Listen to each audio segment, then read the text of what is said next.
Le paludisme continue de tuer alors même que les solutions efficaces existent.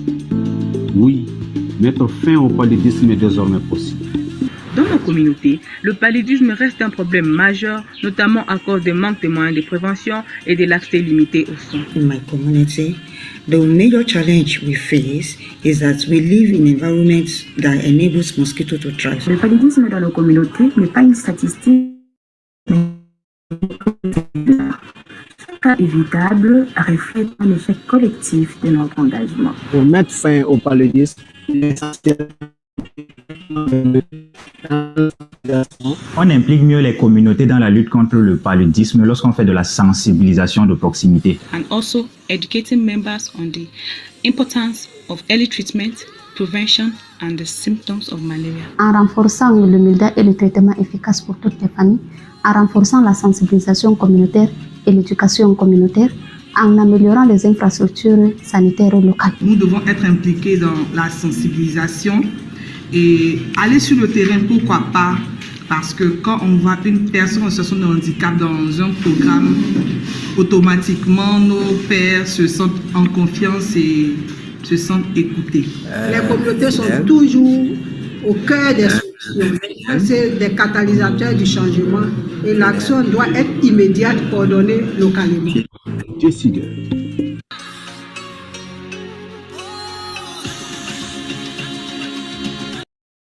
Bienvenue à tout le monde.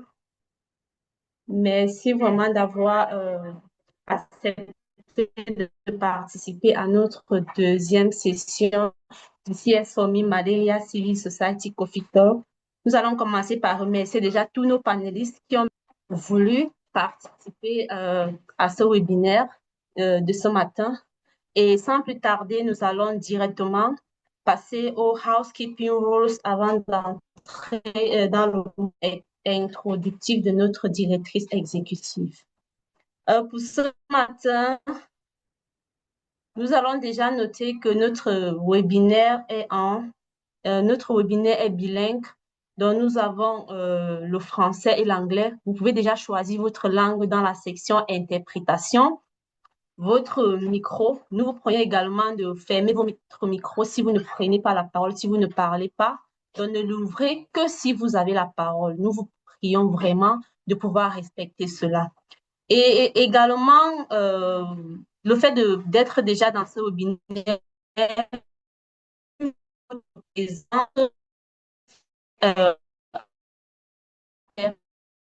de pouvoir vous enregistrer. Donc, également, nous vous prions de vous présenter en chat en donnant votre nom, le nom de votre organisation et votre pays. Et lorsque nous allons commencer à dérouler les différentes présentations, si vous avez des questions ou des commentaires, nous vous prions de les poser, de les écrire dans le chat ou attendre la session discussion pour ouvrir directement votre micro avant de les poser. Et avant d'ouvrir le micro, nous vous prions également de lever la main et attendre que le modérateur fasse de l'interprétation et également. Donc, si nous sommes d'accord par rapport à cela, nous allons directement à l'agenda de ce matin.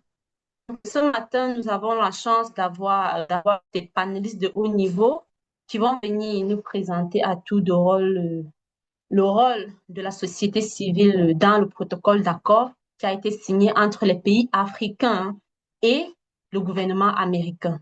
Donc, après le mot d'ouverture de la directrice exécutive d'Impact Santé Afrique, on va directement passer la parole à M. Joseph Watteau qui va venir nous présenter c'est quoi qu'est-ce qui est contenu dans ce mémorandum signé entre les États-Unis et les gouvernements africains et ainsi que le rôle que la société civile peut jouer dans ce processus. Et à la suite de M. Joseph Watteau, nous aurons également la chance d'avoir le coordonnateur du programme national de lutte contre le paludisme du Niger, qui va également venir, Dr Sebou Oumarou, qui va venir nous présenter présenter le protocole d'accord du Niger avec le gouvernement américain. On a fait de ça une phase de discussion et échange qui va aux organisations, qui va permettre à tout le monde de pouvoir poser les questions par rapport aux présentations. Et à la suite de cela également, on va passer directement à la présentation de UQAM avec Monsieur à la suite de cela, on aura une autre phase de discussion et échange.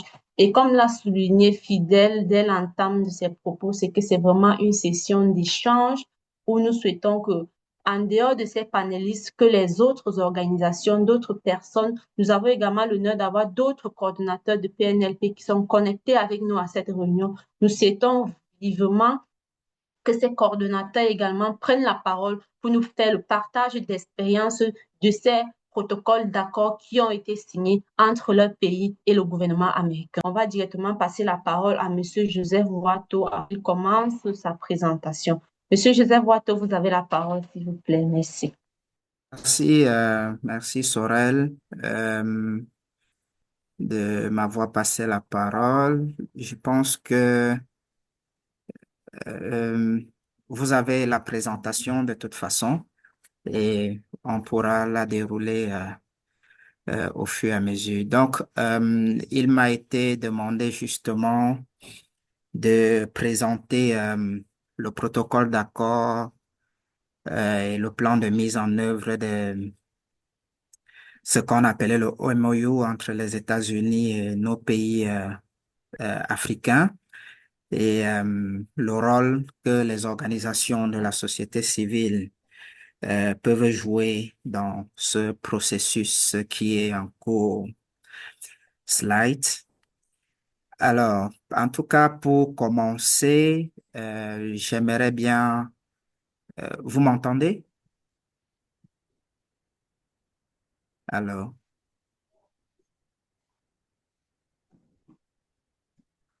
OK. Donc, pour commencer... Okay, fantastic, fantastic. Sorry, I will continue in French since the presentation is in French. I think there is a translation there, and yeah, we'll get to you for those that speak English. Alors, pour commencer, avant de parler du MOU, il faut d'abord comprendre quelle est l'origine même du MOU. Le MOU, c'est le Memorandum of Understanding, c'est-à-dire en français, c'est un protocole d'accord. Et c'est un protocole qui est signé actuellement, ou alors certains pays, beaucoup plus en Afrique, ont déjà signé et d'autres n'ont pas encore signé. Mais ce qu'il faut comprendre, OK, il y a certains qui disent qu'ils ne comprennent pas. Mais ce qu'il faut comprendre là-dedans, c'est que ça découle de la nouvelle stratégie américaine de santé globale qu'on a appelée America First Global Health Strategy, qui vient ici maintenir les États-Unis comme le leader mondial de la santé en matière de financement de la santé, parce que au regard des chiffres qui sont encore en cours jusqu'à présent, les États-Unis restent jusqu'à présent le meilleur ou alors le leader mondial en matière de financement de la santé dans le partenariat avec les autres pays. Alors, le America First Global Health Strategy a pour objectif de passer d'une approche d'assistance à un modèle de partenariat bilatéral qui rend, retenez bien, qui rend les États-Unis plus sûrs, les États-Unis plus forts et les États-Unis plus prospères, tout en aidant justement les pays à développer des systèmes de santé résilients et durables. Ça veut dire que dans cette nouvelle stratégie de coopération avec les pays dans le monde, les États-Unis viennent dire que ils ne viennent pas pour vous dire ouvertement que nous venons vous rendre plus riche ou bien nous venons simplement vous aider. Mais nous vous aidons parce que ceci va rendre les États-Unis, parce que ça va aussi nous aider, nous, États-Unis, et parce que ça va rendre l'Amérique plus sûre, ça va rendre l'Amérique plus forte et ça va rendre l'Amérique plus prospère. Donc, cette aide qu'on apporte à vos pays, ce n'est pas euh, d'un seul côté, c'est un partenariat gagnant-gagnant. Donc, ça devient un partenariat bilatéral et c'est pour ça que c'est ça qui est aussi à l'origine de la fermeture de l'ancien programme USAID, qui était comme un sous-traitant ou alors, oui, un sous-traitant avec le gouvernement. Le gouvernement américain passait par USAID pour négocier avec d'autres pays. Maintenant, il a fermé USAID pour traiter directement avec les gouvernements. Donc, c'est un partenariat bilatéral. Alors, et évidemment, le message qu'il veut apporter là-bas est bien clair. C'est celui de dire que euh, les États-Unis, euh, c'est celui de dire que l'Afrique ou alors que les États-Unis maintiennent cette approche mère et que l'Afrique doit être prête et proactive dans ce partenariat si elle veut vraiment bénéficier, s'il veut vraiment bénéficier de cette approche. Slide, please. Voilà, les États-Unis, justement, euh, mettent dans leur stratégie 3 piliers phares. C'est pour ça que j'ai dit, ne vous attendez pas à ce que ils vous disent que je viens vous donner l'argent gratuit que vous allez consommer comme vous voulez, mais ils s'appuient toujours sur l'Amérique d'abord.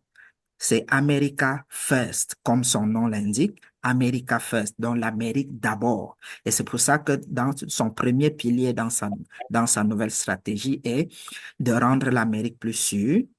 Son deuxième pilier de la stratégie, c'est rendre l'Amérique plus forte. Et son troisième pilier, c'est rendre l'Amérique plus prospère. Slide. Alors, dans cette nouvelle stratégie, il dit donc qu'il faut signer des protocoles d'accord avec les pays qu'il prétend aider. Et c'est quoi le contexte? Le contexte maintenant, c'est que euh, euh, euh, il faut qu'il y ait un partenariat bilatéral. Donc, entre les deux pays, ce ne sera plus multilatéral, mais ce sera carrément bilatéral où les deux pays doivent s'entendre pour se mettre d'accord sur certains éléments qui doivent entrer dans la santé ou alors pour améliorer la santé mondiale. Et ces éléments peuvent être la santé, les domaines de coopération peuvent être la santé, ça peut être la sécurité, ça peut être le développement, ça peut être la gouvernance. Alors, dans la réalité, c'est que il y a trop souvent ces accords sont négociés à huis clos entre les gouvernements et sans tenir compte de la réalité de terrain. Et c'est là où nous intervenons en tant que société civile.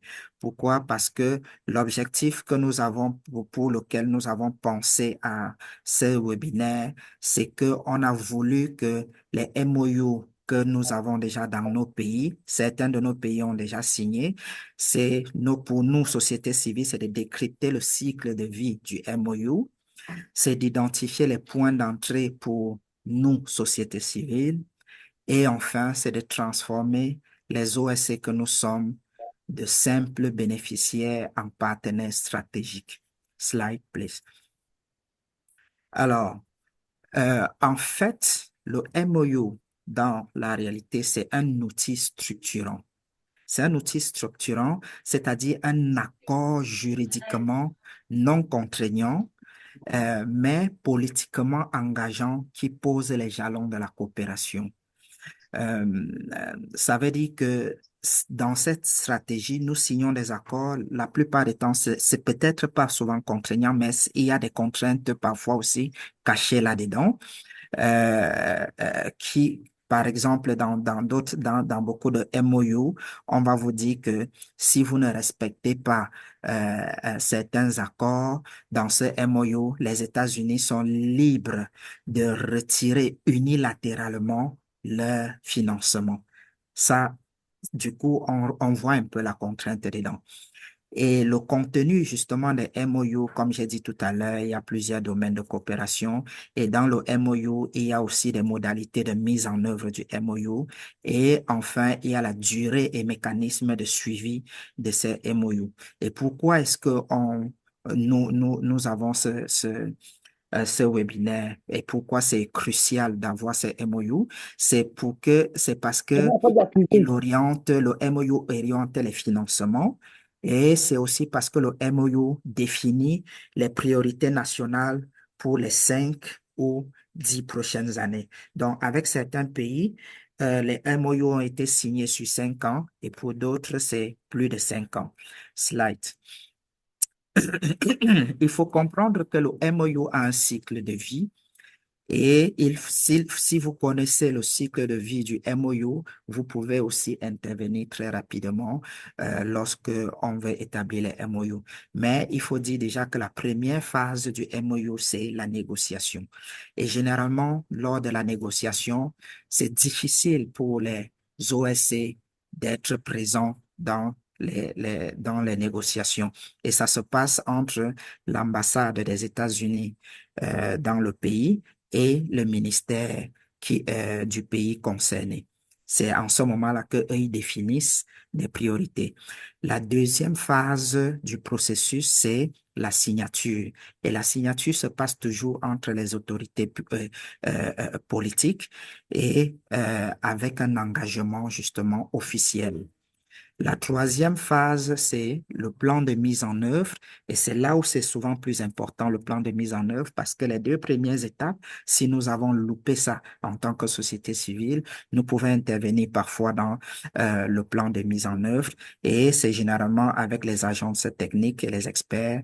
Et c'est en ce moment que l'enjeu est de faire la budgétisation, d'élaborer un calendrier et des indicateurs pour la mise en œuvre du MOU. Et enfin, la quatrième phase, c'est le suivi-évaluation. Et c'est aussi une étape importante pour la société civile parce qu'on met en place des comités mixtes et des auditeurs ou alors des auditeurs libres comme la société civile qui est un auditeur indépendant. Et c'est en ce moment avec pour enjeu de faire la reddition des comptes, de demander des comptes, qu'est-ce qui s'est passé évidemment. Alors, quel est le rôle véritable des OSC dans la phase de négociation qui est la première étape? Les OSC en ce moment, lors de la négociation, peuvent agir comme Sherpas de la société civile, c'est-à-dire le Sherpas, c'est le berger, donc le berger qui est là pour conduire les troupeaux. Et en termes d'action concrète, c'est de produire des preuves. Ça veut dire que lors des négociations, parce que les négociations sont souvent faites et on ne connaît pas exactement la réalité du terrain. Or, la société civile a généralement les preuves sur le terrain de ce qu'il vit sur le terrain et c'est sur la base de ça qu'on peut faire des négociations. Et c'est là qu'on doit rassembler justement des données sur les besoins réels des communautés pour alimenter les négociations. On peut aussi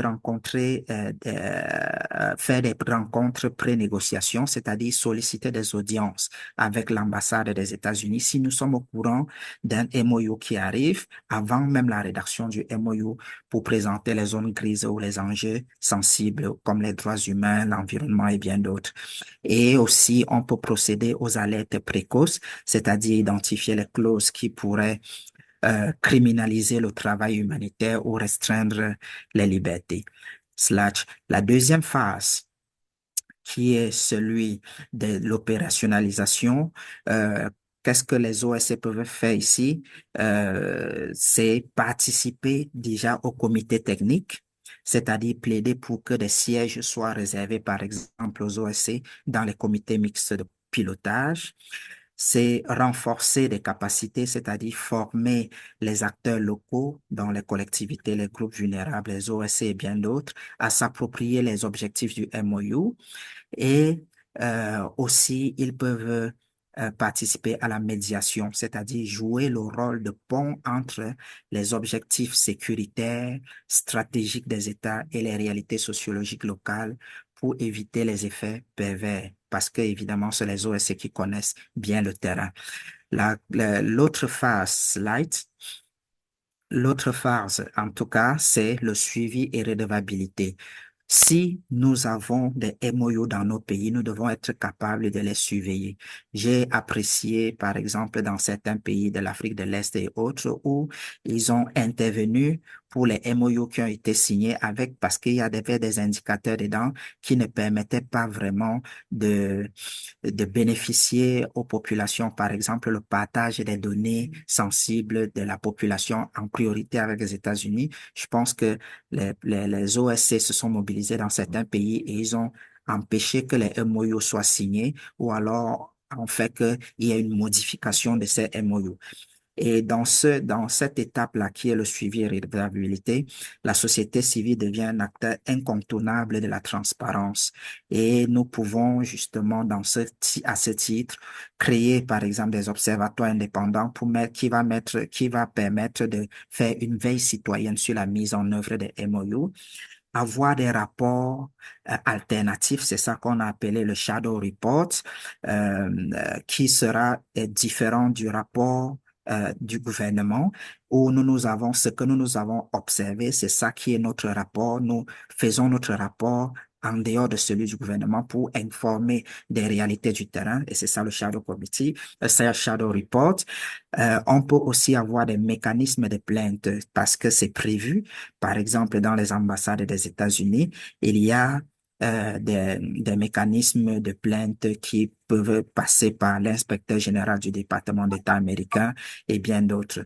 Donc, il y a bien des mécanismes même qui peuvent permettre de saisir le gouvernement américain directement et aussi des mécanismes qui peuvent permettre de saisir nos gouvernements directement en tant que société civile. Slide. Alors, ce qu'on peut dire par la suite, c'est que les MOU, pour arriver, il y a bien des défis, mais il y a aussi des stratégies d'influence qui existent si on veut arriver si on veut réussir à participer, à influencer les MOU dans nos pays.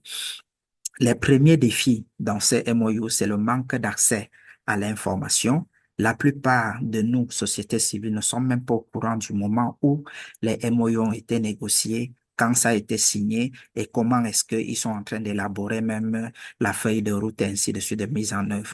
L'autre défi, c'est la temporalité rapide. On a aussi, par exemple, les risques politiques et même la technicité des textes. Les textes sont souvent très techniques. Mais pour le manque d'accès à l'information, comme j'ai dit tout à l'heure, on peut utiliser les lois sur la liberté d'information qui sont prévues dans les textes américains. C'est ça qu'ils ont appelé FOLA. C'est Freedom of Liberty, Information Liberty, quelque chose comme ça là. Donc, et là, on peut actionner ce mécanisme-là pour que les États-Unis nous donnent les informations à temps réel.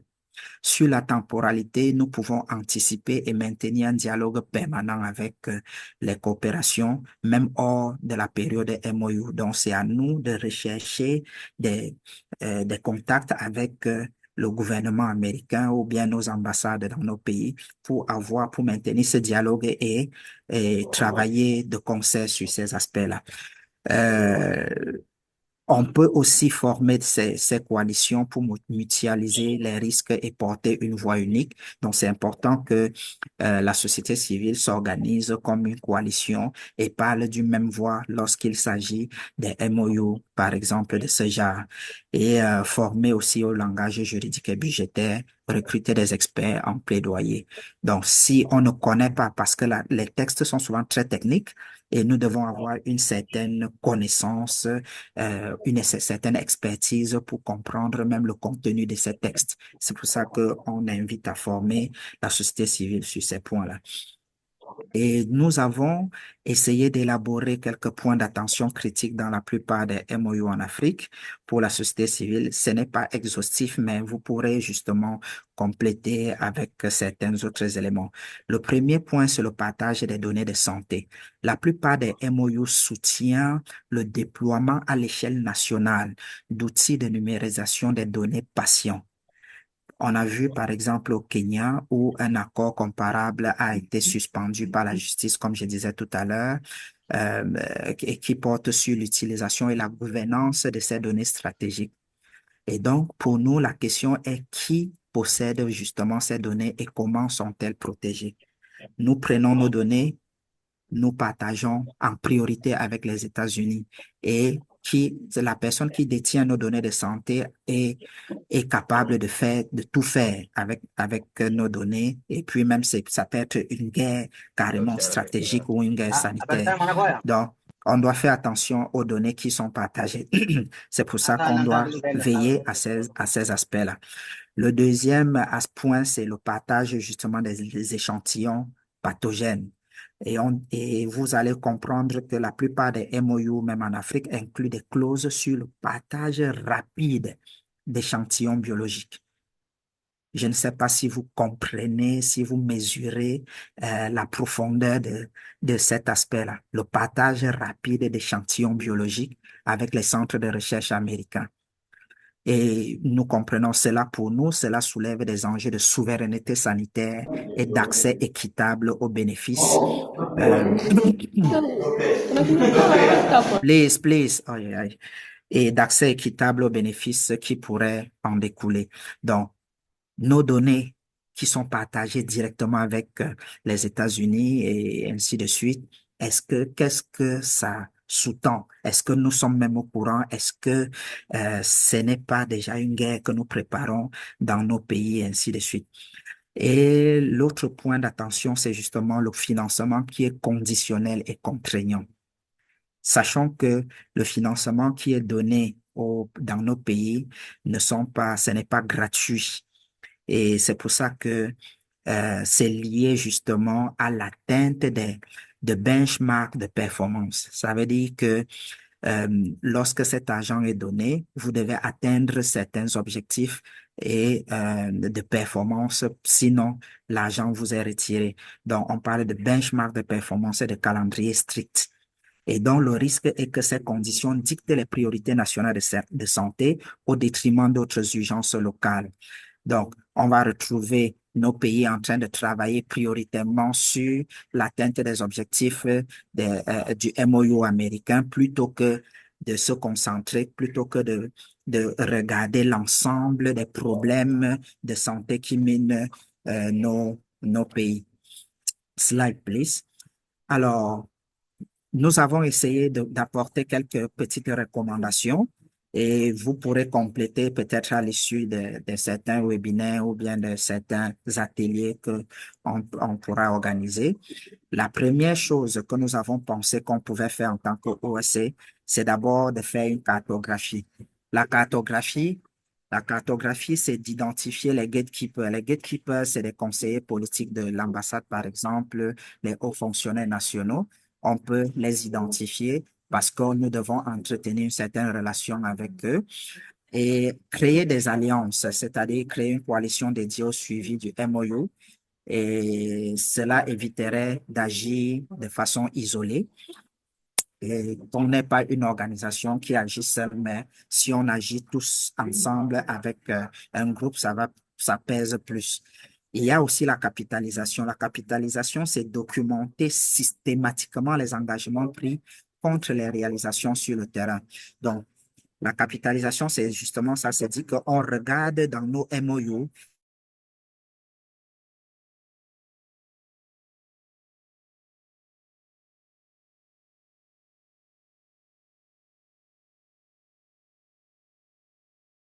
on documente pour pouvoir capitaliser. Et enfin, Nous pouvons aussi agir dans le cadre d'une diplomatie parallèle, c'est-à-dire utiliser nos propres réseaux internationaux parce que en tant qu'OSCE, nous sommes interconnectés au niveau mondial. Nous avons des OSCE avec lesquels nous sommes connectés à Washington, D.C., par exemple, et ainsi de suite. Et en ce moment-là, nous travaillons ensemble pour faire développer des choses. Alors, en conclusion, ce que nous pouvons dire, c'est que le MOU est trop important pour être laissé aux seuls diplomates et aux fonctionnaires. Et c'est pour ça que nous pensons que les OSCE possèdent au moins 3 atouts majeurs.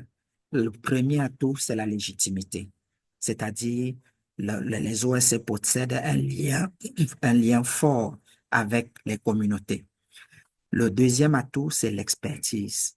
Au sein des OSCE, nous avons des expertises et une connaissance des réalités de terrain véritables.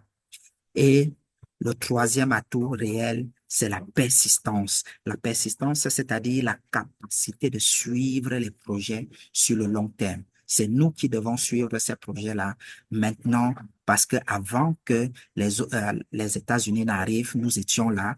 Quand ils sont là, nous sommes là. Et quand ils partiront, nous serons toujours là. Donc, nous pouvons suivre ces MOU ou bien la mise en œuvre sur le long terme. Voilà ce que nous pouvons dire dans l'ensemble de ce qui m'a été demandé de faire. Et nous vous disons merci avec un seul dernier mot qui permet de dire que l'efficacité du partenariat États-Unis et nos pays va dépendre de l'inclusion de la société civile dans toute la chaîne de valeur du MOU. Sur ce, je vous remercie. Merci beaucoup, Monsieur Watto, pour cette très brillante présentation. Nous vous remercions énormément pour ce partage et vraiment qui nous édifie davantage sur le protocole d'accord qui a été signé entre les pays africains et le gouvernement américain. Donc, toute la présentation a été vraiment très édifiante et je suis convaincue que ça a été le cas également pour les participants qui sont connectés avec nous ici. Donc, on a retenu beaucoup de choses et la société civile est un acteur incontournable de la transparence et on a beaucoup d'atouts donc que nous pouvons utiliser vraiment pour pouvoir participer de manière efficace et efficiente dans la mise en œuvre de ce protocole, des interventions qui vont découler de ce protocole d'accord. Donc, sans plus tarder, je ne sais pas s'il y a des questions ou des commentaires à la suite déjà de la présentation de Monsieur Watto. Est-ce qu'il y a une question ou une préoccupation? S'il y a des questions, vous pouvez juste lever la main et on va vous donner l'autorisation pour ouvrir votre caméra, votre micro et parler.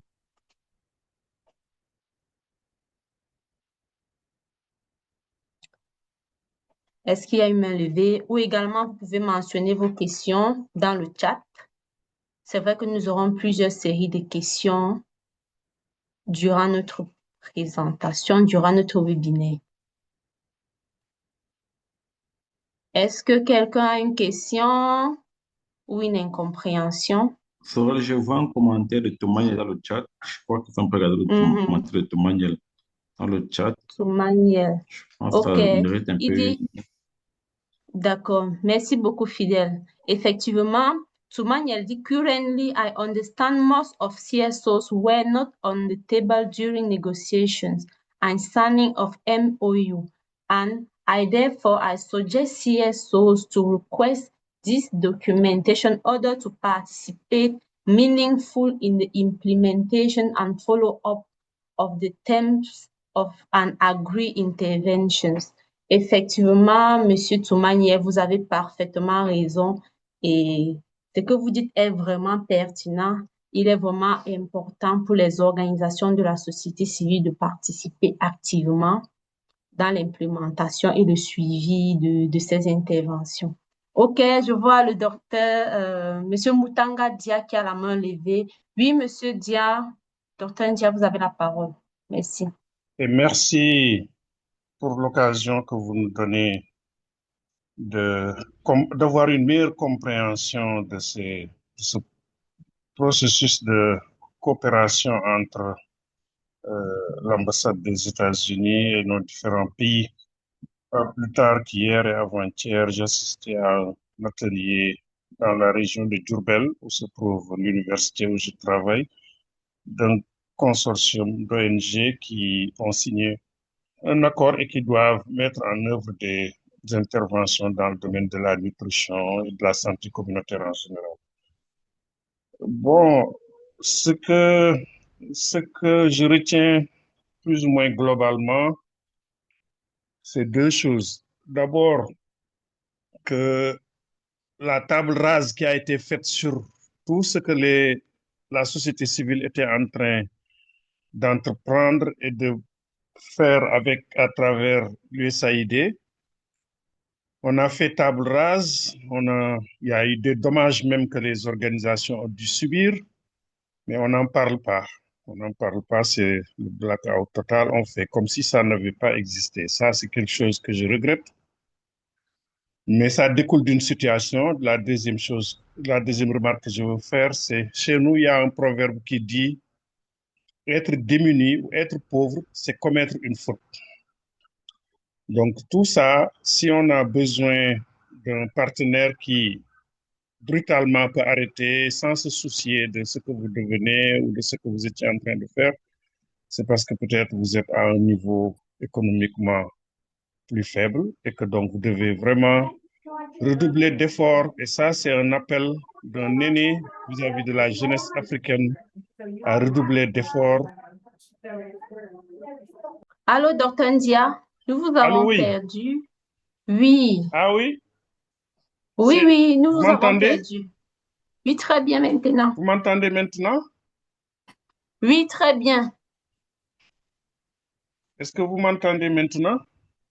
Oui, nous vous entendons, Dr Ndia. Nous vous entendons parfaitement.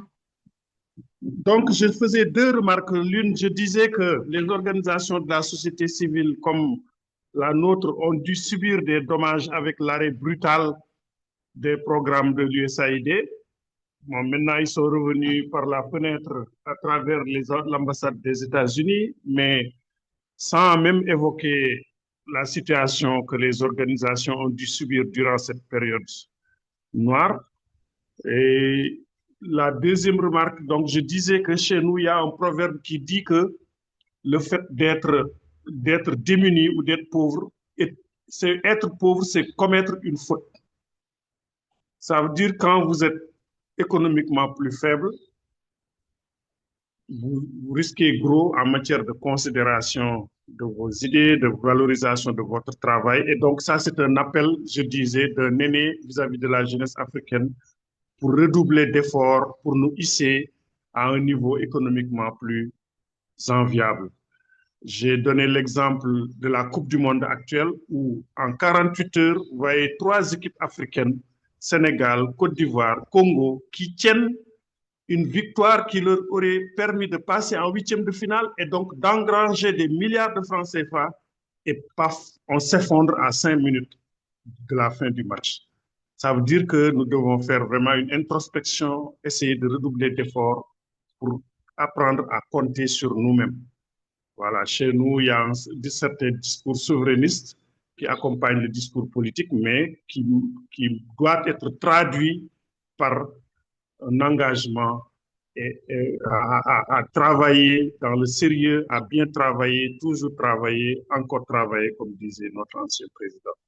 Merci, je vous remercie pour la qualité de cette présentation. Ça a permis de comprendre un peu le processus qui est en cours. Je disais que même hier et avant-hier, j'étais dans un séminaire dans la région de Diourbel où c'est un nouveau programme financé sur ce processus, sur ce modèle-là, qu'une organisation de la société civile qui s'appelle CRS, Catholic Relief Service, était en train de lancer dans cette région-là. Merci beaucoup. Merci beaucoup, Dr Ndia, pour votre intervention. C'est toujours un plaisir de vous écouter, c'est toujours un plaisir de vous entendre, d'écouter les échanges, parce que votre expertise vraiment nous permet chaque jour d'apprendre de nouvelles choses. Merci encore à M. Watto également pour la qualité de sa présentation qui a vraiment permis que nous puissions davantage comprendre c'est quoi le Sorali, il y MOU avait et quelqu'un d'autre qui avait la main levée. Je ne sais pas qui. oui, oui, Monsieur Watto. En réalité, on voulait passer au point suivant et redonner après la présentation du prochain intervenant la parole aux participants pour davantage de questions. D'accord, d'accord. Bon, je ne sais pas qui alors avait la main levée. On peut lui donner rapidement la parole pour qu'elle puisse poser sa question. Mais je ne vois plus de main levée à mon niveau.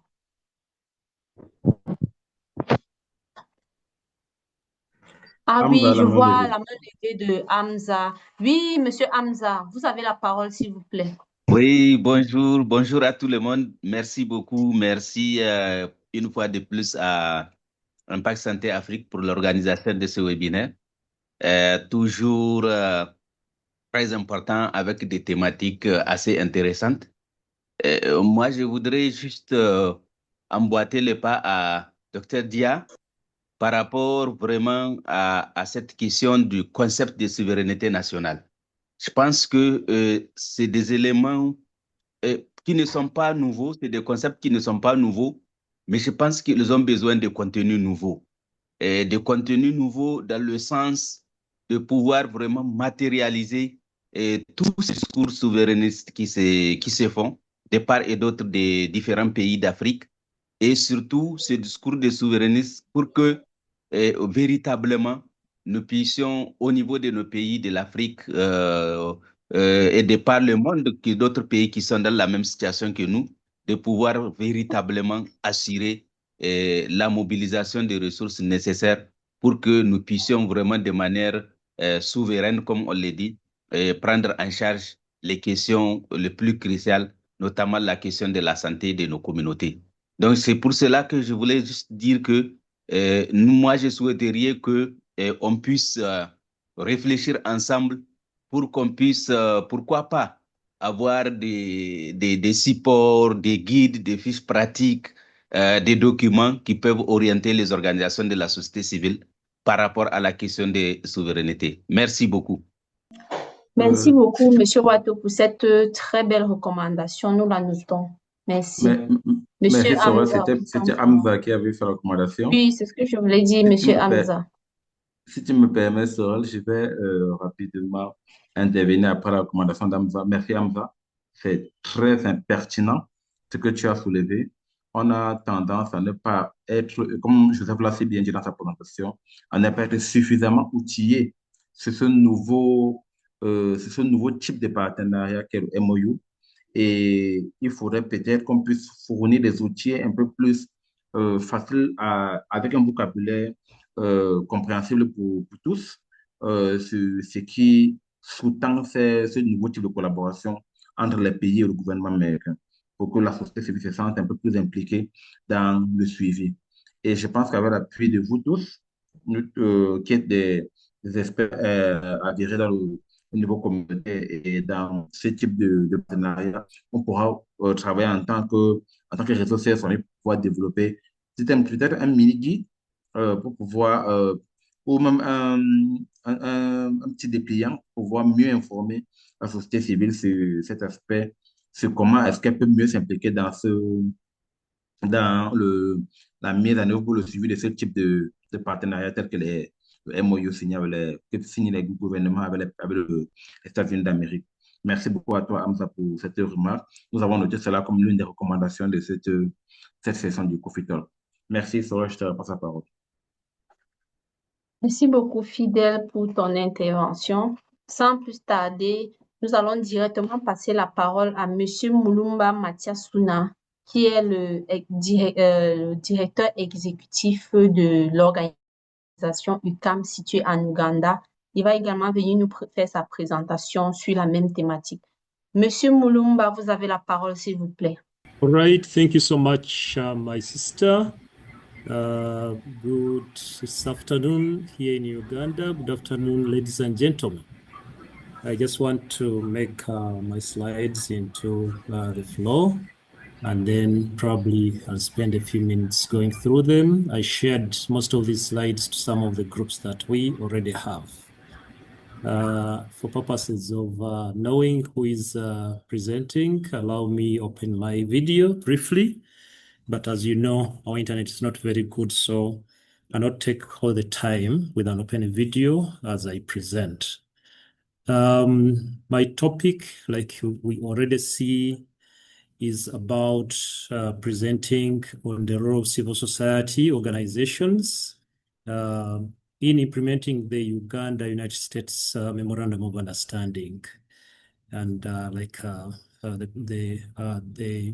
the moderator said, I'm called Prince Suna Mulumba, and I'm the Executive Director of the Uganda Civil Society Organizations Alliance Against Malaria, which is called UCAM, but also a member organization called CEPAD Global, which is a member of UCAM.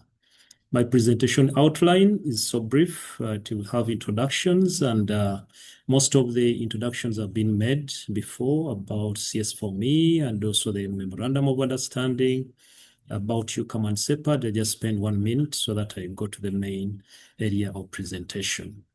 The objectives of the presentation, of course, have been also mentioned, why we are here today, but most importantly, we really want to understand the purpose and significance of the MOU and also appreciate the unique role of civil society organizations. This has been spoken to, but also want to look at opportunities for CSO engagement, collaboration pathways, and recommended strategies for us to really engage.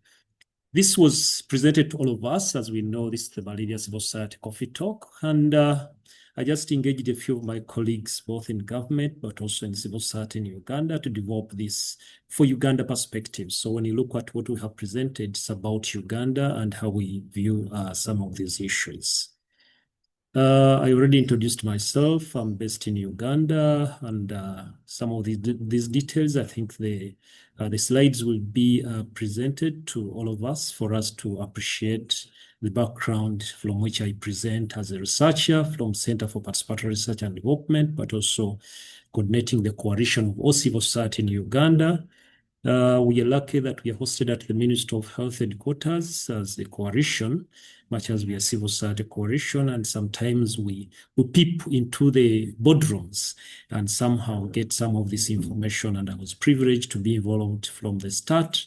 But of course, as you will see, not fully because of what my colleague has mentioned, civil society is not always at the table. Sometimes you miss out on some of these issues. But also to mention that on this call, I have even some other US partners, Mr. Dante White from Integrated Systems, with whom we have been working to see how we can fit into all these MOUs and other partners like PATH and Feditish and others to see how we can support despite of the challenges that we all know about the Trump challenges. Like I mentioned, our organization here in Uganda brings together the civil society organizations as a coalition, and we have moved across the country. We are lucky we are working with the government, and we're even mapping all civil society organizations in Uganda through the Community Health Department of Ministry of Health. We are glad that we shall know who is doing what in Uganda and also see how to support them. But also, like I mentioned, CEPAD is Center for Participatory Research and Development and supports UCAM in terms of organizational growth and others. We all aim to end malaria, and our current MOU in Uganda is talking about eliminating malaria. Of course, the journey that we have taken and we are continuing to take through the support of CS4Me is to, from where we started, in malaria, we all know that it was mainly medical disease, and people didn't think that it was their role to participate. We are towards the end of where we think the communities and civil society can own the malaria burden. Objectives of the presentation have been mentioned. I don't want to dwell too much on this slide. And of course, the background about Uganda is also clear, and again, I don't really want to go to that because when I go to the MOU, you're going to see some of these slides being presented. Yes, this is where I wanted to start mainly to mention that in Uganda, the MOU strengthens collaboration, and this is what is contained in the document itself, that want to strengthen collaboration in malaria prevention and control, and then supports national malaria elimination goal through technical assistance, financing, research, and community-based interventions.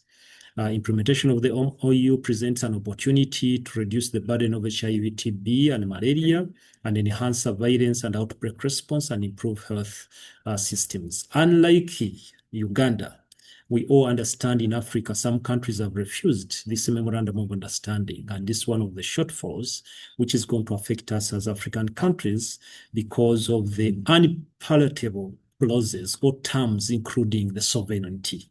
Uganda, we must recall, for those who know, that the government and parliament passed a sovereignty bill, which really clenches and limits the space of civil society more. And this is a big, big challenge, and probably the MOU also speaks to that because it directly speaks to working with the government. And we have been struggling to make sure that civil society are part, but we have not succeeded a lot. Yeah. Of course, the partnership, when you look at it from the face value, talks about efficiency, talks about sustainability, talks about partnerships. The question to us as researchers, as people who are critics of many of these processes, are we saying, is it the inside story within the MOU? Probably the first speaker has spoken to that. We all understand that the US is saying US first, not Africa first, not Uganda first. So are we talking about sustainability in that case? Are we talking about partnership in that case? Are we talking about efficiency in that case? The face value, of course, talks about this, but I think we shall criticize it a little more.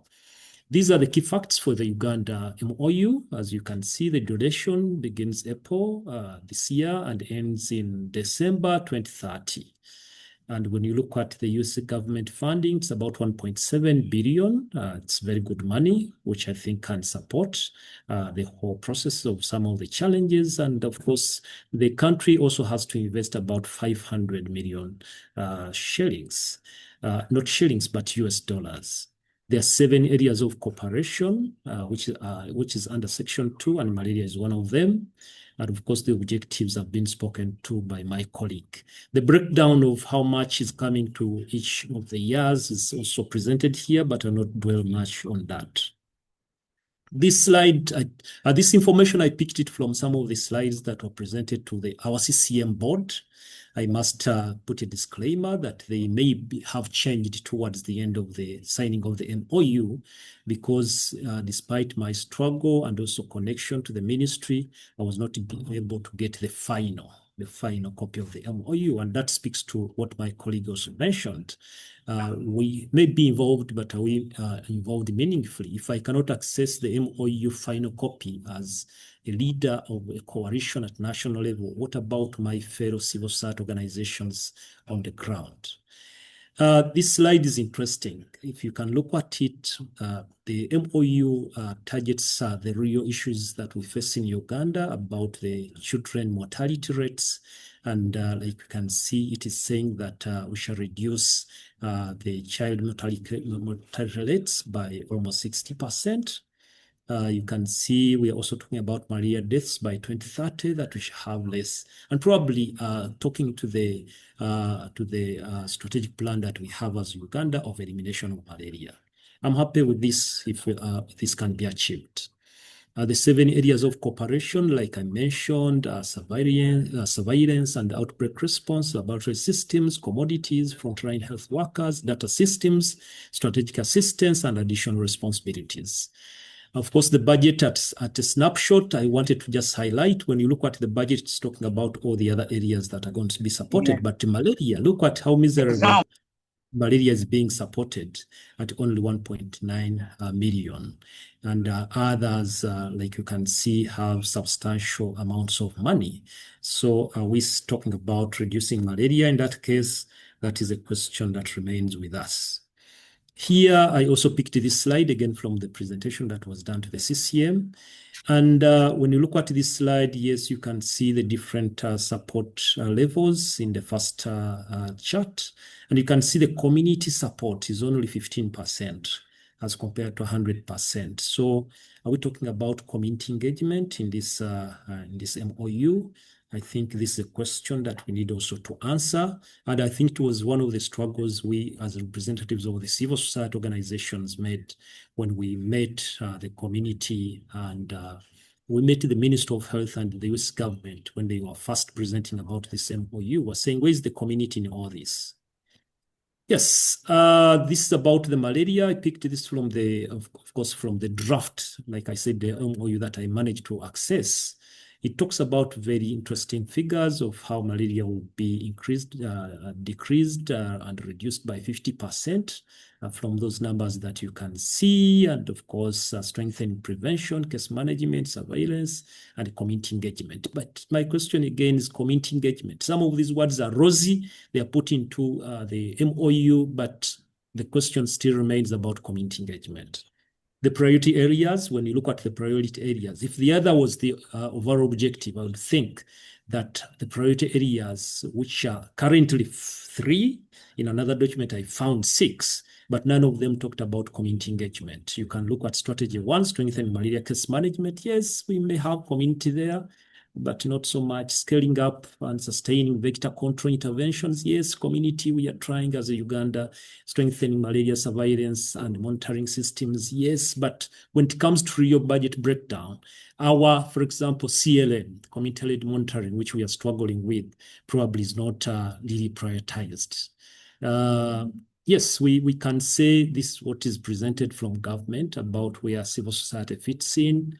Like we must have independent monitoring, and Section 4.5 allows spot checks on 5% of the facilities. But yes, this can be written in English, but where are the resources? CSOs can support, you can even see the language. CSOs can support community level verification of ITMs and IRS delivery. But we all know, do we still have the resources that we used to have, for example, from the US government to do CRM? If it's not budgeted in this very budget, how are we going to do this? Tracking domestic co-investment, Uganda must raise that money per year above the baseline, and CSOs can watch budget execution since shortfalls trigger 2.1 funding cuts. This is good English, but like I said, we need to critique this. Amplifying community voice, we can feed grassroots data into the implementation plan and the annual JSCC review due within 90 days of signing. We know there is a joint review meeting, which is done quarterly. And my question is, how many of us as civil society are part of this review meeting? Safeguarding service continuity, as US funding, frontline and lab workers are rationalized into payroll, CSOs can flag gaps in malaria service delivery. Wonderful. This is what was presented to us, and all these accountability watch points for CSOs. Again, this was funding penalty and performance incentive and all this English that you can see here. Oh, okay. Now, this is the independent version of my colleagues when I consulted very widely. I think every CSO in Uganda was consulted about this presentation. And this is the input I got plus what I managed to research. Why civil society organizations are uniquely positioned? Because they work closer to the communities. We need to put these arguments to government, to the US government. Like we said, we need to lobby through CS4Me and other platforms to make sure that some of these things are known. Probably they are known, but we stress them, and therefore, when the MOU is finally implemented, we are part of it. We can build trust among the vulnerable populations, we know that. We can reach undeserved communities, we know that. We can promote citizen participation and ownership. We can hold duty bearers accountable. We can complement government service delivery. See us as the bridge between policy and the people. And these are strong points that we think can complement what the US government is going to support. Of course, we can do direct health care, like you saw, case management and others, community mobilization, capacity building, advocacy, behavior change communication, demand creation for malaria services, social accountability, policy dialogue and guidance, community-based surveillance. My former colleague presented the process of the MOU, and some of these fall in different parts of the process. At community engagement, we think community ownership is one of the key pillars of malaria elimination. So CSOs can support implementation by promoting early care seeking. We can increase uptake of malaria testing. We can encourage treatment adherence. We can support malaria prevention. We can support distribution and proper use of insecticide-treated nets. We can promote environmental malaria. And some of the things what we are doing as Uganda, as a coalition, that's what we are trying to promote. So we think if we, in advocacy and policy engagement, we think we can advocate for sustainable malaria financing. Because as you can see, after these years, the US government is saying this MOU may reduce greatly the funding that comes to Uganda or to Africa after this MOU. So is it sustainable? Probably we can continue to lobby for this. We can promote equitable resource allocation. We can influence national and district planning. We can engage parliament and local governments. We can support evidence-based policy reforms and advocacy. I'll give an example. In Uganda, we are working very closely with the Parliament of Uganda through the Uganda Parliamentary Forum on Malaria. Hajara could be part of this team, and she has been part of this engagement. And also the Member of Parliament, who is also the Vice in Parliamentary Forum on Malaria, is also one of the board members of our civil society network. You can see that type of collaboration, and somehow we have moved ahead, but we are still struggling to make sure that this MOU can listen to us. Social accountability is about transparency, which improves program performance. And CSOs will promote accountability by all the things that we normally do: monitoring service delivery, tracking availability of malaria commodities, correcting citizens' feedback, monitoring implementation commitments, supporting community scorecards, reporting implementation gaps. Yeah. We think we can reach the last mile, like I mentioned. These are some of the key strongholds and niches of our civil society organizations. And I think CSOs can help reach rural communities, refugees, fishing communities, urban informal settlements, persons with disabilities, women and children, adolescents, hard-to-reach populations, and no one should be left behind. And this is what we are struggling to do as Uganda through the coalition. We can, of course, support all these other elements of surveillance that the US wants to promote. And we think data should inform local action, and civil society can contribute to this through community event reporting, community-based surveillance, monitoring outbreaks, reporting medicine stockouts, supporting operational research, and community feedback systems. Of course, in partnerships, like they said, yes, it's going to create partnerships. We think as CSOs, of course, successful implementation of the MOU requires collaboration among others. We must fight for collaboration with CSOs. I must report here. I know there are even some government officials whom I invited to be part of this. Are we meaningfully collaborating and partnering in this MOU? This is still a question. Until when we are sure that we are part of it, we cannot commit. Of course, we must collaborate with the Ministry of Health, and we are happy Ministry of Health is bringing us on board. We are part of many platforms, and therefore the district local governments come in tandem, the regional referral hospitals, development partners, we are happy with them, research institutions like we can already see, one of which I lead, CEPAD, is part of the process. The faith-based organizations. I know there's some substantive funding for faith-based organizations, but also community-based organizations, because this is our landing ground. And the private sector is also very key, but I also know the MOU in Uganda is also looking at private sector. The media, I didn't see much in that, but I think media is very important, and the communities, of course. As I go towards the end, there are some challenges which we are facing, including limited engagement in such MOU processes. Like I mentioned, the only meeting I was officially invited was the meeting when they were opening up and telling government, this is what we want to fund as US government. But subsequently, the committees that were formed and everything, and like I said, towards the end, I tried to even find the final MOU that was signed. Probably those on CCM managed to also get some draft information, but they didn't get the final information because it was a requirement during the writing of the grant. You can see how difficult to even access the information is. And then if you don't know what is in the MOU, how are you going to be part of the processes? Then limited funding from such MOUs, like I mentioned, you already saw up there the graph that shows community engagement. But also when it comes to community engagement, government of Uganda, I must not say I'm reporting, but for example, we have promoted the VHTs, the village health teams and the community health extension workers. And when you look at the community health department and strategy of Ministry of Health, when they talk about community, that's what many people understand, not the civil society organization. So we need to be redeemed. Limited funding is one of the biggest challenges. We cannot do all the things we talked about without funding. The weak coordination. We are struggling people who are coordinating at national level. I don't know what other colleagues are facing, but as a person who is coordinating civil society at national level, I must put in my own vehicles, my own time, my own salary from the organization that I talked about, that is a consultants and a research institution, to run the coordination of civil society organizations. How I wish this MOU put some substantive amount of money for coordination of civil society. Inadequate access to program implementation. These have been talked about. Fragmented community engagements. We still have that. Limited capacity in monitoring and evaluation. How do you monitor somebody who has that substantial billions of money in dollars, and then for you, you're working on foot? Sustainability challenges. I've talked to that. Changing donor priorities. Every day donors are changing, and we all know that in Africa. Some of the recommendations that my colleagues and I have made is that we need to include CSOs in the implementation structures.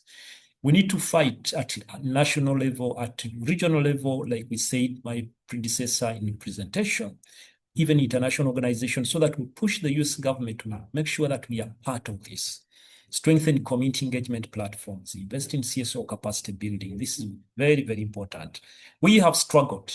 My network piloted, for example, the mapping of CSOs in every district, and the government has taken it up. This very week, colleagues are within the whole country in every district to map out all civil society organizations, those that are limping, those that are almost dead, those that are still active.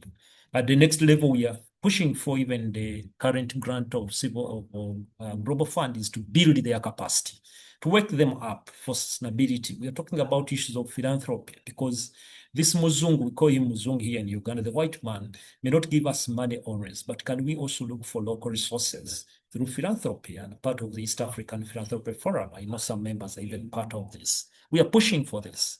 And then improve information share. Of course, the coordination is what it talks about, and I would thank CS for me for really bringing us to this level. I was very proud when I was invited to present at this global level. Support community-led monitoring. Yesterday, as a member who represents civil society on the what is called HIPAC, High Policy Advisory Committee of Ministry of Health, we have a meeting every month. We presented our community-led monitoring strategy, and the permanent secretary herself was very deliberate to say this is a very good strategy, but until when we align within the government system, we cannot do community-led monitoring. Which for me, I accepted, and we are revising the strategy to make sure that we do community-led monitoring. But is the MOU supporting? Because the biggest fund, all the money that was from US to support CLM has now been put into government. So is government appreciating to put money into CLM? And this is what we are talking about. Promote domestic funding, I've talked to that, and then strengthening accountability mechanisms. This is a lot of money for even government to absorb. So if they are going to use this money the way some of our African countries and governments have been using the money, are we going to be accountable? So we really need to be watchdogs as our role as civil society organizations. These are my recommendations and conclusions, and I think after this slide, I'll almost be done. Malaria elimination is everyone's responsibility, not only government, not only US, and therefore a call to action is that civil society should commit to working together rather than in silos. Thank you so much, CS, for me. You even visited us, the ED and CEO in Uganda. Can we work together as an African fraternity, generating community evidence, supporting implementation with integrity? Because CLM does not call for us to be watchdogs of government and others, but also ourselves when we receive the resources. And then advocating for sustainable and malaria financing, because malaria, you can see the amount that was given to malaria is so little compared to even other diseases. So can we sustain the funding, ensuring communities remain at the center of the response? Our strategic plan, we struggled, the National Strategic Plan, Ministry of Health, and also disease strategic plans, and we're saying, can we put communities at the to the forefront? You remember my slide, which was talking about no community engagement up to community ownership. The MOU should focus on CSO community role and reaching the last mile. We need to be considered as research respondents, key mobilization structures at the center of prevention and treatment, education, pharmacovigilance, and referral as experts in follow-up and psychosocial support to families. These things cannot be substituted. When government says, yes, I have a community health department, we as CSOs, we are the experts in all the things that I'm talking about. And I think US government should listen to this. The MOU needs a clear transition. Of course, this is what I talked about. When we talk about the CHUs, the VHTs as community structures, are we forgetting that as civil society, we are even beyond what the CHUs and VHTs can do? So community engagement on social accountability and monitoring. And then lastly, our role to provide documentation and sharing lived experiences. Because we are communities, we live with this disease and we live with malaria. The CHU may not be as much experienced as somebody who has been affected by some of these diseases. And then therefore check quality of care because it affects us and it's with us. So this should not be forgotten by the American government, including checking community status. We all know about the drug stockouts and other issues. As you come, we are happy that we are working with the Johns Hopkins University, Makerere University, and others to pilot malaria first-line treatment in 2 districts, but it's also being rolled out throughout the country. But one of the biggest challenges, these drugs are coming, but they're very expensive. Shall we sustain the stockouts in all places? And of course, the budget allocations are to sustain services through domestic funding and national health insurance. We are struggling as Uganda to also have national health insurance. This is one of my last slides. Let us all support CS4Me, guys, the Malaria Civil Society, to strengthen community engagement. For me, if anything, if worked through this type of network and support, learning from each other country to country, I think we are gaining a lot and we shall be able to really have positive feedback. Thank you so much, colleagues. I'm sure I've fitted into my time and I want to pass back the microphone to the moderator. Thank you so much. Merci beaucoup, M. Mumba, pour cette très belle présentation. Merci énormément pour cette présentation qui nous a mis vraiment de le gars. Thank you so much. Thank you again. Maintenant, nous allons passer à la deuxième série de questions afin de permettre aux autres participants qui n'ont pas pu prendre la parole tout à l'heure de le faire. Donc, est-ce qu'il y a des questions, est-ce qu'il y a des préoccupations à la suite de la présentation de Monsieur Mulumba et également même de la présentation de Monsieur Joseph Wato? Si vous voulez prendre la parole, je vous prie juste de lever la main et nous allons vous donner l'autorisation pour ouvrir votre micro. Merci. Est-ce qu'il y a des questions? Est-ce qu'il y a des incompréhensions? Et nous avons également vu plusieurs contributions dans le chat. Nous avons Madame Jeannette Molo du Bénin du Kenya qui a fait un partage d'expérience extraordinaire concernant le Kenya. Toujours, elle nous a dit que le Kenya a signé un accord bilatéral avec le gouvernement américain pour la lutte contre le paludisme, le VIH, la tuberculose, la santé maternelle et infantile et je pense et la nutrition, toujours avec les États-Unis. Donc, il y a également M. Tsumaniel Manji qui a également contribué dans le chat, toujours par rapport à ce protocole d'accord qui a été signé. Nous vous remercions tous pour vos différentes contributions et vos partages d'expérience. Maintenant, je ne sais pas s'il y a un PNLP qui est connecté, un coordonnateur de PNLP ou bien même un staff du programme national de lutte contre le paludisme. Si vous êtes connecté, nous vous prions de pouvoir juste inscrire dans le chat. Nous serons vraiment ravis également de pouvoir vous écouter. Et il y a M. Daouda qui a la main levée. Oui, M. Daouda, vous avez la parole, s'il vous plaît. Nous vous donnons 2 minutes pour votre question. Merci. Monsieur Daouda a certainement un souci avec son micro. Oui. Monsieur Daouda, vous avez la parole, s'il vous plaît. Votre micro est ouvert, mais nous ne vous entendons pas. Vous pouvez écrire également votre question dans le chat, parce que là, nous ne vous entendons vraiment pas. Est-ce qu'il y a une autre personne qui voudrait prendre la parole pour poser sa question? Nous remercions une fois de plus Monsieur Watto et Monsieur Moulumba pour les différentes présentations. Oui, Monsieur Hamza, vous avez la parole, s'il vous plaît. Oui, merci beaucoup. Merci Sorel. Merci à tous les présentateurs, aussi à tous les participants de ce webinaire. Moi, j'ai juste une inquiétude à partager parce que il me semble que cette situation-là, elle est pratiquement générale au niveau de nos pays.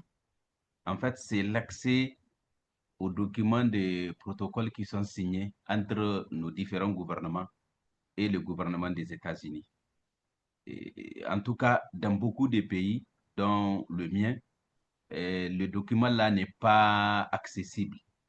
Et donc, je me pose beaucoup de questions par rapport à comment nous, en tant qu'acteurs de la société civile, nous puissions véritablement participer à la mise en œuvre et apporter nos contributions pour la mise en œuvre de ce protocole qui concerne en tout cas des maladies sur lesquelles nous travaillons et sur lesquelles nous avons fait nos preuves en matière de lutte et en matière aussi de développement des innovations par rapport donc à la lutte contre ces maladies, bon, pas trois, mais tout ce qui est inscrit, notamment, comme on l'a dit, la santé infantile, la santé maternelle, le paludisme, le VIH, la tuberculose.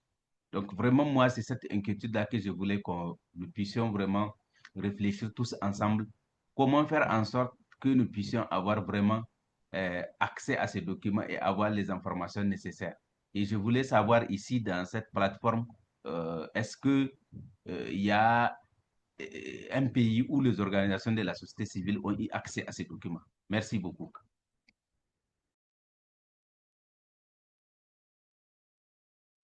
Merci beaucoup, Monsieur Hamza. Je pense que c'est une question ouverte. À qui veut la prendre? Est-ce qu'il y a quelqu'un qui voudrait prendre la parole pour répondre à la question de Monsieur Hamza?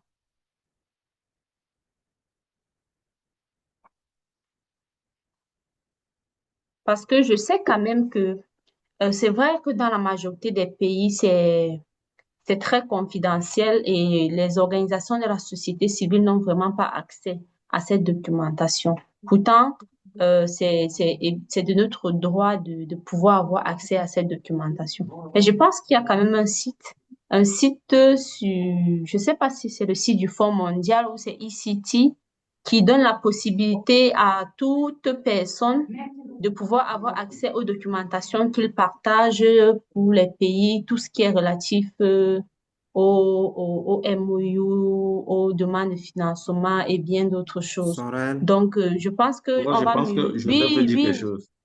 oui, Monsieur Watto. Mais si vous avez la parole.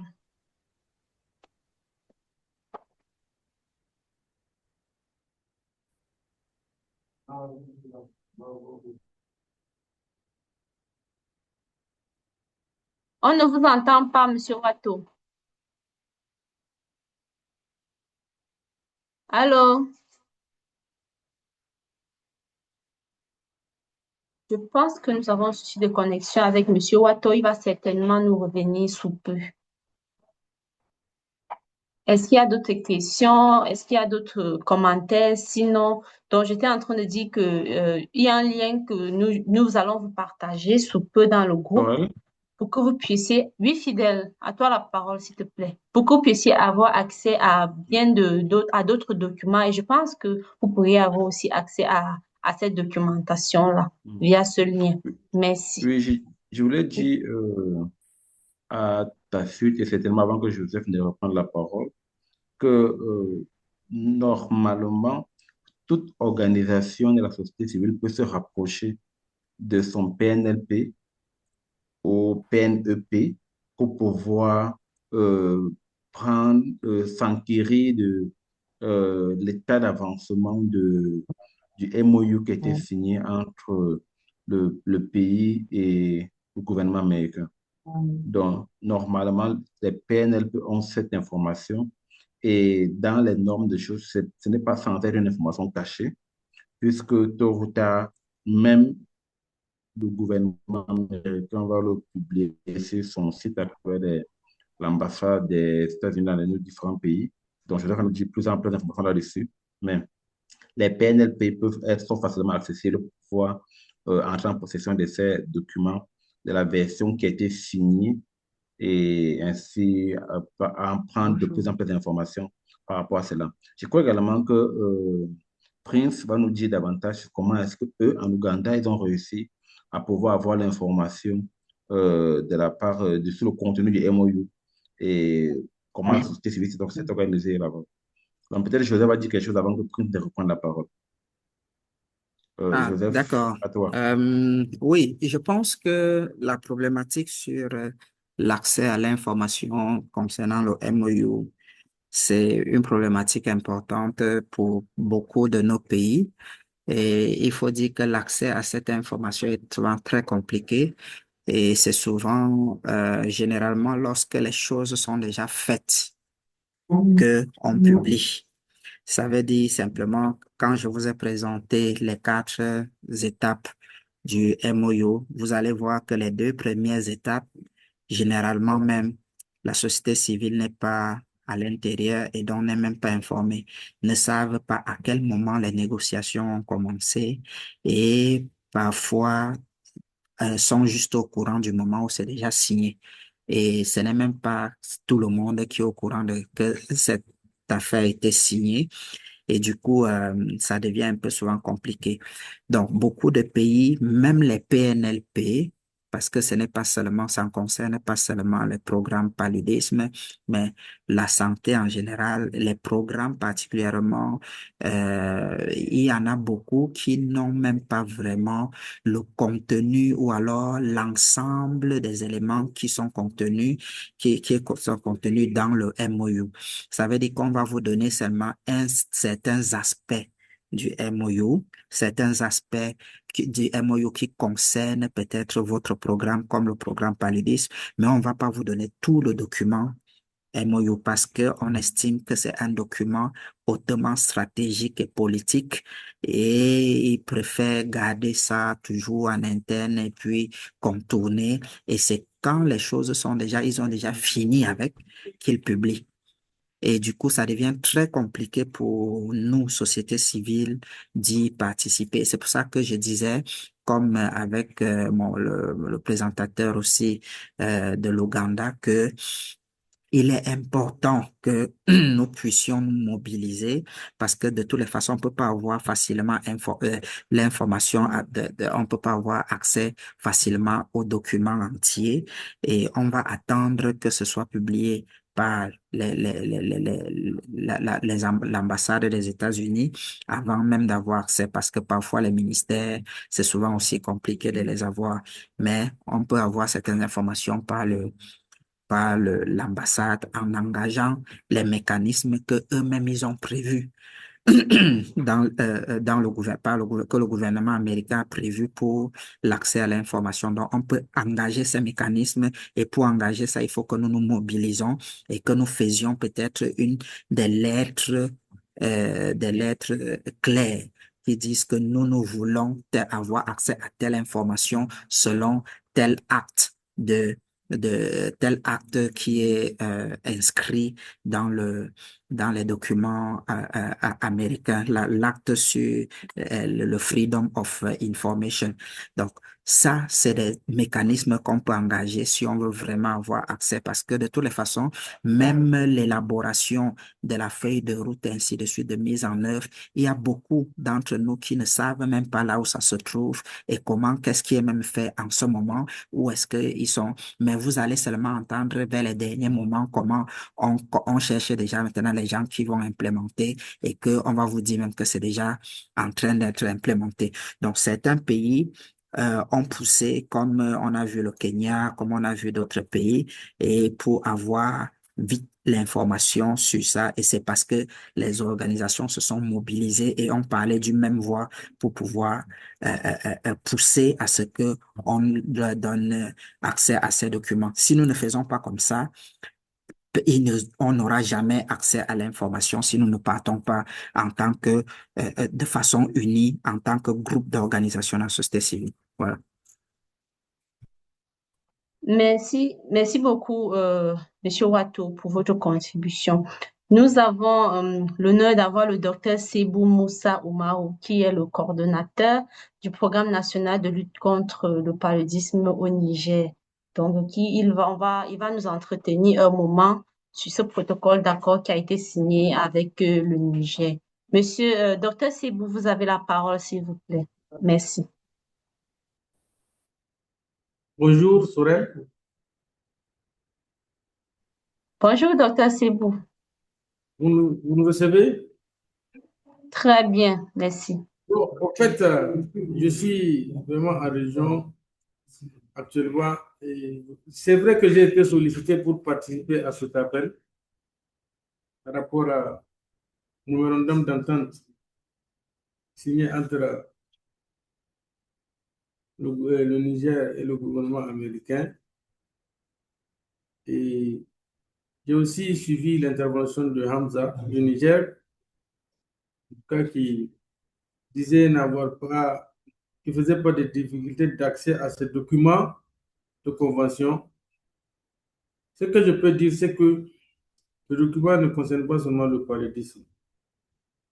Et il a plusieurs axes d'intervention, dont le paludisme, l'appui à la lutte contre le paludisme, la surveillance épidémiologique, l'appui pour le renforcement du système de santé et jusqu'à l'assistance technique internationale. Et ce que je peux aussi dire, que c'est à ce jour, au Niger, nous n'avons pas encore élaboré de plan de mise en œuvre. L'élaboration du plan de mise en œuvre est en cours. Et je pense que au moment opportun, ce document sera mis à la disposition du public. En tout cas, la voie la plus autorisée pour l'accès à ce document au Niger, c'est le ministère de la Santé. Et donc, ce n'est pas le programme national de lutte contre le paludisme. Ce document n'a rien de confidentiel, je pense. Et contrairement au dernier intervenant qui disait que même les programmes nationaux ne sont pas impliqués, je peux dire qu'au Niger, ce n'est pas le cas. Nous avons bel et bien été impliqués dans tout ce qui est, en tout cas, besoin pour l'appui au programme PALU, dont notamment l'acquisition des produits de base et aussi l'appui aux activités de soutien. Donc, je ne peux pas vraiment rentrer dans les détails de ce mémorandum d'entente, vu que nous n'avons pas encore finalisé le plan de mise en œuvre et que la voie autorisée, qui est le ministère de la Santé et de l'Hygiène publique, n'a pas encore rendu officiel ce document. Donc, c'est ce que je peux dire pour le moment, mais tout ce que je sais, il faut que, en tout cas, tous les acteurs, y compris la société civile, sachent que c'est un document qui rentre dans un plan de désengagement des États-Unis dans le cadre de l'aide vraiment au pays. Parce que c'est une aide, en tout cas, qui va décroître progressivement au cours de ces 5 années à venir, de 2026 à 2030. Et vous allez le constater au moment opportun que les financements vont vraiment décroître de façon significative d'ici 2030.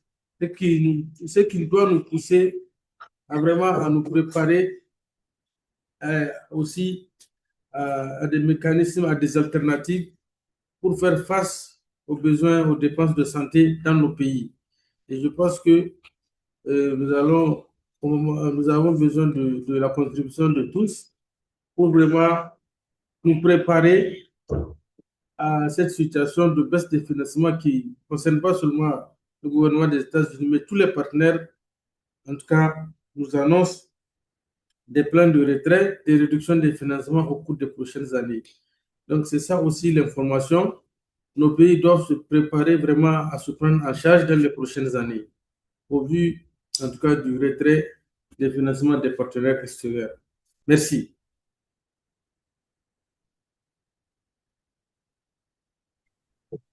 Merci beaucoup, docteur Sebou, pour votre intervention.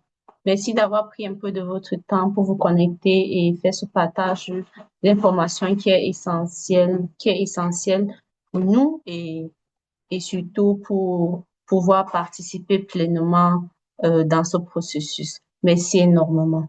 Donc, sans plus tarder, je vais directement passer la parole à mon collègue David Adama pour la lecture des recommandations clés qui ont été émises pendant ce webinaire. Merci David, à toi la parole.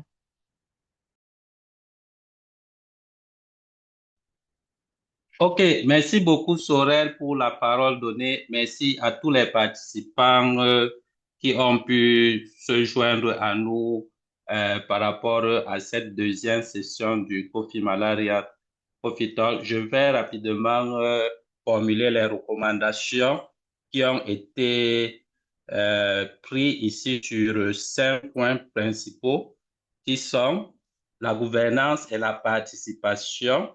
La recommandation était d'inclure les OSC dans les structures de mise en œuvre des protocoles d'accord MOU, renforcer les plateformes d'engagement communautaire, créer une coalition dédiée au suivi du MOU afin d'assurer une action coordonnée des OSC et éviter les interventions isolées. Au deuxième point, on a investi dans le renforcement des capacités des organisations de la société civile et soutenir le suivi dirigé par les communautés CLM et renforcer les mécanismes de redevabilité et de responsabilisation des OSC. Au troisième point, on a documenté ici améliorer le partage et la circulation de l'information entre les parties prenantes, documenter systématiquement les engagements pris dans le cadre du MOU et les comparer aux réalisations observées sur le terrain. Mettre en place les mécanismes de capitalisation des expériences, des résultats et des leçons apprises. En cadre pour le plaidoyer influence stratégique, utiliser les réseaux internationaux, notamment les OSC qui sont basés à Washington pour faire remonter les préoccupations locales auprès des instances décisionnelles internationales. Identifier et engager les principaux acteurs d'influence, notamment les conseillers politiques des ambassades et des hauts fonctionnaires nationaux. Développer les stratégies de plaidoyer coordonnées pour influencer les décisions liées au MOU.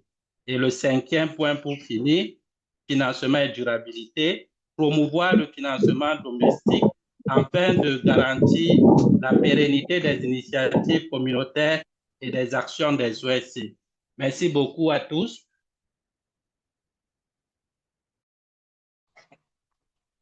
Merci beaucoup David pour la lecture des recommandations. Directement, on va passer la parole à notre directrice exécutive pour le mot de clôture de ce webinaire. Merci beaucoup.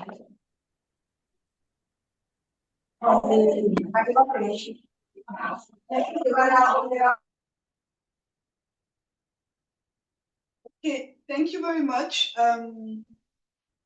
Good afternoon, everyone. And I'm very glad that you were able to have some meaningful discussion on this very important topic.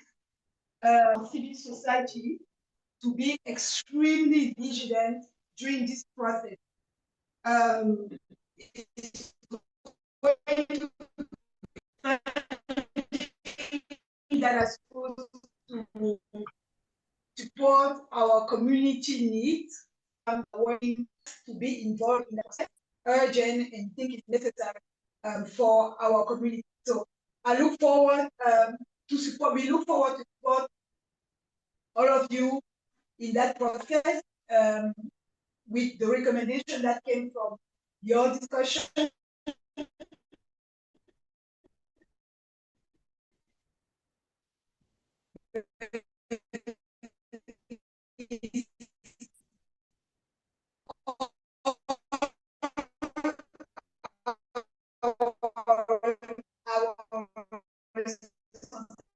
accountability individually for each and every one here to ensure that you'll be able to, if you are here in the meeting, just give up. It's time for it to be extremely vigilant. Thank you very much. Over. Merci beaucoup pour votre mot de clôture de notre webinaire. Nous avons également la chance d'avoir d'autres PNLP comme le PNLP du Togo. Nous avons également le docteur. Nous avons également d'autres PNLP qui sont connectés avec nous. Nous vous remercions énormément pour le temps que vous avez pris pour vous connecter pour ce webinaire.